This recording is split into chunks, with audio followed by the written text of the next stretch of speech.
સૌ જાણીએ છીએ કે રાષ્ટ્રગીત વંદે માતરમ 150 વર્ષની ઉજવણી ભારત સરકાર માનની પ્રજાવાત્સલ્ય વડાપ્રધાન નરેન્દ્રભાઈ મોદીના નેતૃત્વમાં કરી રહી છે।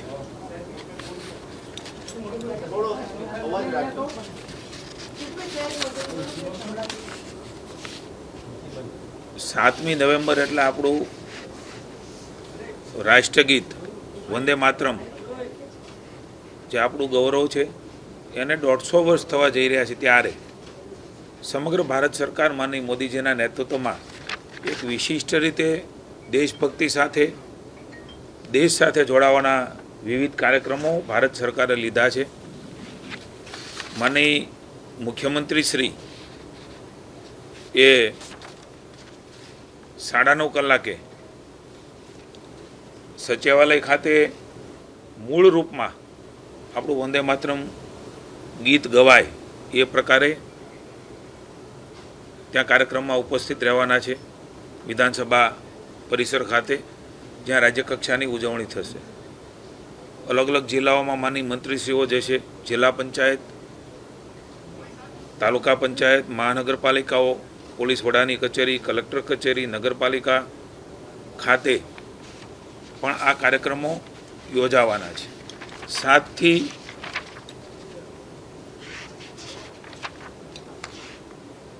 26 દરમિયાન અલગ અલગ જગ્યાએ ખાનગી યુનિવર્સિટી, સરકારી યુનિવર્સિટીઓ, કોલેજો, સ્કૂલો વંદે માતરમ મૂળ સ્વરૂપમાં સમૂહગાન કરવાનું કાર્યક્રમ એ કદાચ પહેલીવાર આ પ્રકારે મોદી સાહેબના નેતૃત્વમાં થઈ રહ્યું છે। આપણા માટે આનંદની વાત છે કે વંદે માતરમના 150 વર્ષ અને એ પ્રકારે વિશિષ્ટ રીતે લોકોને જોડવાનું કામ સહકારી તમામ સંસ્થાઓ, સેવા સહકારી મંડળીઓમાં પણ આ પ્રકારે 7મી તારીખે આ કાર્યક્રમ થવાનો છે। જિલ્લા કક્ષાની કચેરીઓમાં 10 થી 10:30 સુધીમાં ગમે ત્યારે પોતપોતાની અનુકૂળતાએ એ કાર્યક્રમ થવાનો છે અને હું રાજ્યના તમામ લોકોને સરકાર વતી વિનંતી કરું છું કે આ આપણું ગાન છે। વંદે માતરમના 150 વર્ષ થવા અને એમને સન્માન આપવાનું મૂળ રૂપમાં સમૂહગાન એ ખૂબ મોટું કામમાં આપણે સૌ સાથે જોડાઈએ। માનની મુખ્યમંત્રીશ્રીએ આપ સૌ જાણો છો એ પ્રકારે આજ સવારમાં જ જેમણે મગફળી, અડદ, મગ અને સોયાબીનની ખરીદી માટે સાર્વજનિક રીતે એમણે ખેડૂતોના હિતમાં ટેકાના ભાવથી ખરીદી માટેની ટીર દ્વારા જાણકારી આપી છે। 9 નવેમ્બરથી તમામ જિલ્લાઓમાં જેની શરૂઆત થશે। ઘણા બધા સેન્ટરો એમાં સુનિશ્ચિત થયા છે। તાલુકા મથકે જે નોંધાયેલા ખેડૂતો છે એમને SMS દ્વારા જે પદ્ધતિ વર્ષોથી ચાલી રહી છે એ પ્રમાણે એમને SMS થશે અને પોતાના ભાગનો જથ્થો એ ત્યાં એમણે લાવવાનો રહેશે। મને કહેતા આનંદ થાય છે કે કેન્દ્રની સરકાર દ્વારા આ વખતે ટેકાના ભાવની ખરીદી પણ માં વધારો કર્યો છે। કે મગફળી હોય, અડદ હોય, મગ હોય કે સોયાબીન હોય એ પ્રમાણેની ખરીદી એ રાજ્યની સરકારે નિર્ણય કર્યો છે। ત્યારે લગભગ ધારાધોરણ પ્રમાણે જે પ્રમાણે દર વખતે ખરીદ કેન્દ્રો દ્વારા ખરીદ થાય છે એ મુજબ ખેડૂતોને આવવાનું રહેશે। જ્યાં જરૂર પડે ત્યાં સબ સેન્ટરો પણ ખોલવામાં આવશે। સપ્રમાણ ધારાસર જે ગાઈડલાઈન છે એ ગાઈડલાઈન પ્રમાણે આ ખરીદી થવાની છે। 125 મણ એ ખેડૂત દીઠ ખરીદી એ કરવાનો નિર્ણય એ રાજ્યની સરકારે કર્યો છે।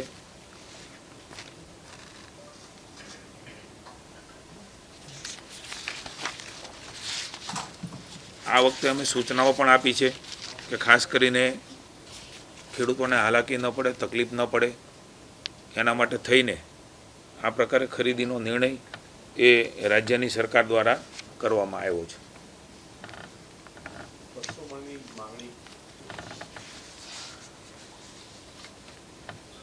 કેન્દ્રના જે ધારાધોરણ છે, એક તો સૌ પહેલાં માનનીય વડાપ્રધાનશ્રીનો આપણે આભાર માનીએ કે આ ટેકાના ભાવથી ખેડૂતોને મદદ કરવાનું નિર્ણય એ એમણે માનનીય વડાપ્રધાનશ્રીએ કર્યો છે અને એ પ્રકારે સમગ્ર દેશમાં એ ખરીદી થઈ રહી છે. ગયા વર્ષ કરતાં મગફળીના ટેકાના ભાવમાં 480 રૂપિયા પ્રતિ ક્વિન્ટલ એ ભારત સરકારે વધારો કર્યો છે. એ જ પ્રમાણે સોયાબીનમાં 436 રૂપિયા પ્રતિ ક્વિન્ટલ એ વધારો કર્યો છે અને એ જ પ્રકારે અડદમાં પણ 400 રૂપિયાનો વધારો એ થયો છે. આપ સમજી શકો કે મને ખેડૂતોને મદદ કરવા માટે કેટલો મોટો ફાયદો. દાખલા તરીકે 1000 રૂપિયા આસપાસ ભાવ હોય તો 1400થી પણ ઉપરની ખરીદી એ મગફળીની થવાની છે. એટલે એવા સમયે ખેડૂતોની બાજુમાં ઊભા રહીને તમે વાત કરી એ પ્રમાણે ભારત સરકારના રૂલ્સ પ્રમાણે 25% જે આપણું ઉત્પાદન થવાનું છે એના પ્રમાણની અંદર ખરીદીની જોગવાઈ છે. પણ એથી પણ વધારે માનનીય મુખ્યમંત્રીએ સંવેદનાથી જે પ્રકારના આપણે પરિપત્ર બધો થયો છે અને આપણા ધ્યાનમાં પણ છે અને થશે પણ ખરો, એનાથી પણ વધારે ખરીદી થાય એટલા માટે 125 રૂપિયા, કારણ કે જે પ્રકારે ઉત્પાદન થયું છે એટલે વધારે જથ્થો પણ સપ્રમાણમાં ખરીદી શકાય એમના માટે રાજ્ય અને કેન્દ્રની સરકાર એ આ ખરીદી કરવાની છે. અને જેમ મેં કહ્યું એ પ્રમાણે 25%ની ખરીદીનો રૂલ છે, પણ એ રાજ્યમાં જે પ્રકારે જે હેક્ટરમાં જમીનનું વાવેતર છે એ પ્રમાણમાં એ ખરીદી ઓછી થાય. પણ મુખ્યમંત્રીએ ખાસ કરીને દરેક વખતે કાળજી લીધી છે, ત્યારે આ વખતે પણ એમણે ખાસ આ પ્રકારે વધારાના જથ્થા પણ ખરીદી શકાય એમના માટે થઈને ખેડૂતો માટેની ચિંતા કરી છે. એક જ કન્ફ્યુઝન છે કે જે 25% નિયમ પ્રમાણે જથ્થો હતો એમાં વધારો કરવામાં આવ્યો છે. ભાવ જે અગાઉ જાહેર કર્યો હતો 7263 પ્રતિ ક્વિન્ટલ, ભાવ તો એટલો જ રહેશે ને, ભાવ તો નથી વધવાનો ને? મેં કહ્યું ને, આ વખતે MSP પ્રાઇસમાં મગફળીમાં જે પ્રકારે વાત કરી એ પ્રકારના ભાવનો વધારો થઈને આવ્યો છે. હા, એટલે એ જ ભાવ વધારો થઈને આવ્યો છે. મુખ્યમંત્રીએ ભારત સરકારમાં રજૂઆત કરી હતી કે વધુ મગફળી ખરીદવા માટે અમને મંજૂરી આપો. એમાં કોઈ નિર્ણય થયો? કારણ કે ગઈ વખતે 200 મણ મગફળી રાજ્ય સરકારે ખરીદી હતી ખેડૂત પાસે. એ માંગણી હતી, એમાં કોઈ સરકાર ગયા વખતે 3.5 લાખ લગભગ ખેડૂતોનું રજીસ્ટ્રેશન હતું, વાવેતર ઓછું હતું. એટલે એમના 25% પ્રમાણે સપ્રમાણમાં એ જે આ મદદ કરી રહી છે સરકાર, ખેડૂતોને મદદની વાત છે કે માર્કેટ ન હોય ત્યારે આ પ્રકારે ખરીદી કરીને વળી માર્કેટ આવે ત્યારે એમનો બીજો માલ પણ માર્કેટમાં વેચાય. એ હેતુથી કેન્દ્રની સરકારે MSP પ્રાઇસ નક્કી કરી છે. ગયા વખતે રજીસ્ટ્રેશન ઓછું, એનું વાવેતર ઓછું, આ વખતે 9.5 લાખની આસપાસ મગફળીનું રજીસ્ટ્રેશન છે, એનું વાવેતર પણ વધ્યું છે. અને એટલા માટે મુખ્યમંત્રીશ્રીએ વધારે જથ્થાની માંગણી એ ત્યાં કરી. પણ કેન્દ્ર સરકાર પણ ખૂબ સંવેદનાથી આ ગુજરાતના ખેડૂતોને નુકસાન ન થાય અને એમનો આ ટેકાના ભાવથી માલ ખરીદાય એમના માટે થઈને આપ પણ સમજી શકો છો કે આ સપ્રમાણસર ગયા વખતે કેટલા હેક્ટર ને આ વખતે કેટલા હેક્ટરમાં કેટલા ટકા મળે. 25% એ બહુ ડીપમાં હું આપની પાસે આના જે પરિપત્રો થશે તો આપના આપોઆપ ધ્યાનમાં આવશે કે રાજ્યની સરકારે માનનીય ભૂપેન્દ્રભાઈએ, માનનીય નાયબ મુખ્યમંત્રી શ્રી હર્ષભાઈએ આ વખતે ઓછામાં ઓછી તકલીફ પડે એના પ્રયાસો કર્યા છે. 25%થી પણ વધારે જથ્થો એ રાજ્યની સરકાર આ વખતે ખરીદવાની છે. પાક જે તૈયાર થયેલો હશે, મગફળી લીધેલી હશે, કમોસમી વરસાદના કારણે એ મગફળીમાં ક્યાંક નુકસાની હશે, એમાં ભેજ પણ હશે, તો આ જે નિયમો છે તમારા ખરીદીના, કારણ કે ભેજમાં કપાસ પણ હશે, ખેડૂતોને એમાં વજનમાં પણ નુકસાન જશે, એમાં કઈ બાંધછોડ? કેન્દ્ર સરકારના ધારાધોરણ પ્રમાણે એ ખરીદી થતી હોય છે, એના રૂલ્સ છે, એ પ્રમાણેની ખરીદી થશે. આપે વાત કરી એનું અલગથી જે રાજ્યની સરકાર માનનીય મુખ્યમંત્રી ભૂપેન્દ્રભાઈ સંવેદનાથી જે કામ વિભાગને માર્ગદર્શન આપી રહ્યા છે નાયબ મુખ્યમંત્રી આપી રહ્યા છે. કંઈ પણ અડચણો ન પડે એ રીતે એ અલગ દિશામાં અલગ રીતે એ નિર્ણય થવાનો છે. આપના પણ સૌના જાણમાં છે.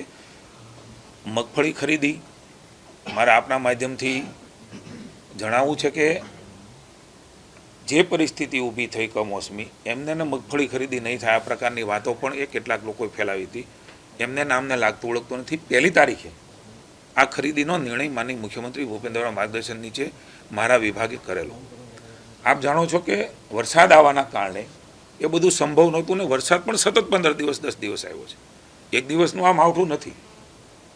આ માવઠું એ લગભગ ક્યારેય ન જોયું હોય એ પ્રકારનો વરસાદની અનુભૂતિ એ રાજ્યના ખેડૂતોએ તમે મેં કરી છે.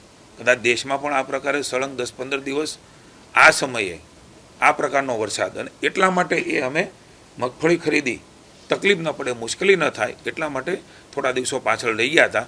9 તારીખથી આનો પ્રારંભ થઈ રહ્યો છે અને તબક્કાવાર એ મગફળી અને અન્ય જે જણસી છે જણસીની ખરીદી કરવામાં આવશે. જીતુભાઈ, રાહત પેકેજ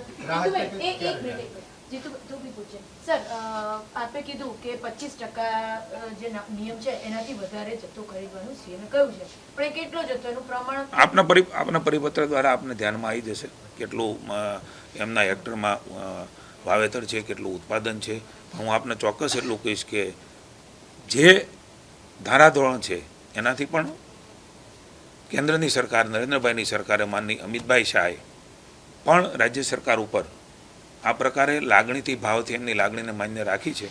આપ એના ડેટા પણ જોઈ શકશો, આપને મળી શકશે કે આ વર્ષના આપ તો જાણકાર પત્રકારો છો, એ ડેટા પણ આપ જોઈ શકશો કે ક્યાં કેટલા પ્રમાણ સપ્રમાણસરમાં મળ્યું જોઈએ. એનાથી પણ વધારે એટલે જ 125 કિલો મગફળી 125 મણ આપણે ખરીદી શકીએ છીએ.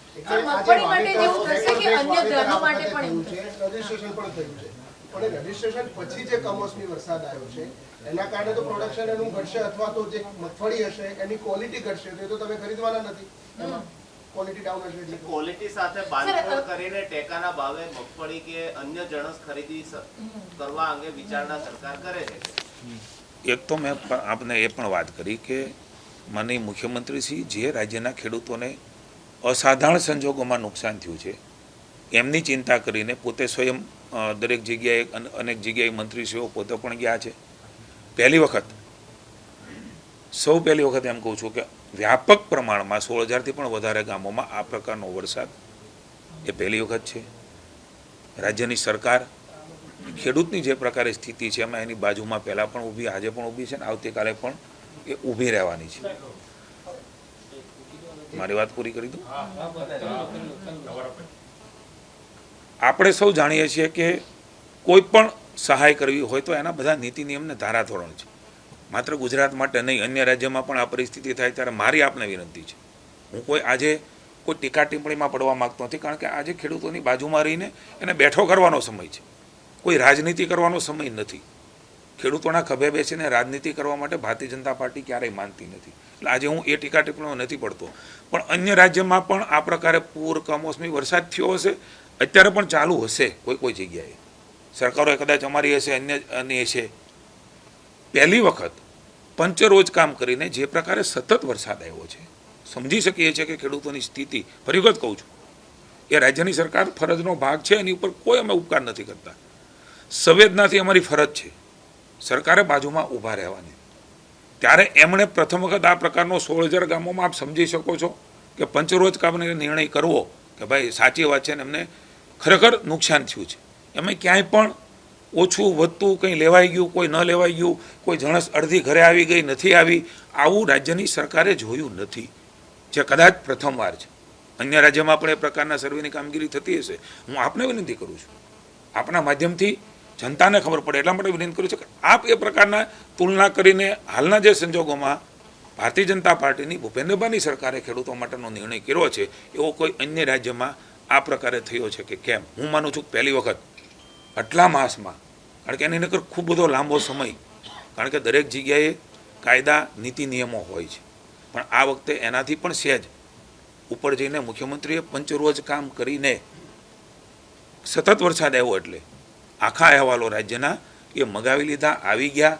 એમાં ક્યાંય પણ રાજ્યની સરકારે ખૂબ ઉદારતા રાખી છે, કારણ કે ખેડૂત આજે દુઃખી છે. એના દુઃખમાં ભાજપની સરકાર ઊભી છે. માનનીય મુખ્યમંત્રી, નાયબ મુખ્યમંત્રી, અમે સૌ ભારતીય જનતા પાર્ટી આખી, માનનીય જગદીશભાઈ પણ અમારા પ્રમુખશ્રી એક જગ્યાએ ગયા હતા. એમણે પણ સાર્વજનિક રીતે કહ્યું છે કે ભાજપાની સરકાર એ ખેડૂતની પડખે ઊભી છે, ઊભી રહેવાની છે. અને એટલા માટે જ આપ જે વાત કરો છો કે નાની મોટી તકલીફો, ખરાબો, કંઈક કોઈની જણસ આવી ગઈ હશે, કોઈની નહીં આવી હોય, આવું ક્યાંય પણ જોયા વગર ખૂબ સંવેદનાથી મુખ્યમંત્રીએ આખો વિષય એ અમને માર્ગદર્શન આપ્યું છે.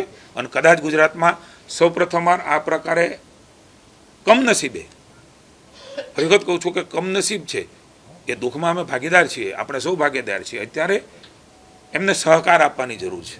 હું એવું માનું છું કે સલાહની બદલે સહકાર આપીને આપણો ખેડૂત કેમ બીજી ફરી વખત બેઠો થાય, એવી આવશ્યકતા છે. ત્યારે સાર્વજનિક રીતે તમારા માધ્યમથી આ જ ખેડૂત જમીરવંત ખેડૂત છે, ખમીરવંતો ખેડૂત છે, કુદરત સાથે ઘણી વખત બાતો ભીડી છે, પણ આ વખતે અસહ્ય કહી શકાય એવી વાતમાં ભાજપાની સરકાર એમની બાજુમાં ઊભી છે અને આ પ્રકારે નિર્ણય કર્યો છે. સર, માત્ર મગફળી માટે આ નિર્ણય છે કે તમામ ધાનો માટે આ નિર્ણય છે? મેં પહેલા કીધું જે 4 જણસની જે બીજી એ બધી ચારે જણસ હું એ બોલ્યો, બધી નિયમોથી ઉપર બધું જ મેં વાત કરી છે. 4 જણસ છે. જે પેકેજ ખેડૂતો રાહ જોવે છે. પેકેજ ક્યાં સુધીમાં જાહેર થાય છે? એમાં કોઈ નિર્ણય થયો છે? ક્યારે જાહેર કરવાના છે? શું આપવાનું છે? માનનીય મુખ્યમંત્રી શ્રી, ખૂબ સંવેદનાથી ને ગંભીરતાથી કહું છું, ખૂબ ગંભીરતાથી એમણે મિટિંગો લીધી છે, એમણે માર્ગદર્શન કર્યું છે. હું આપના માધ્યમથી આપણે પણ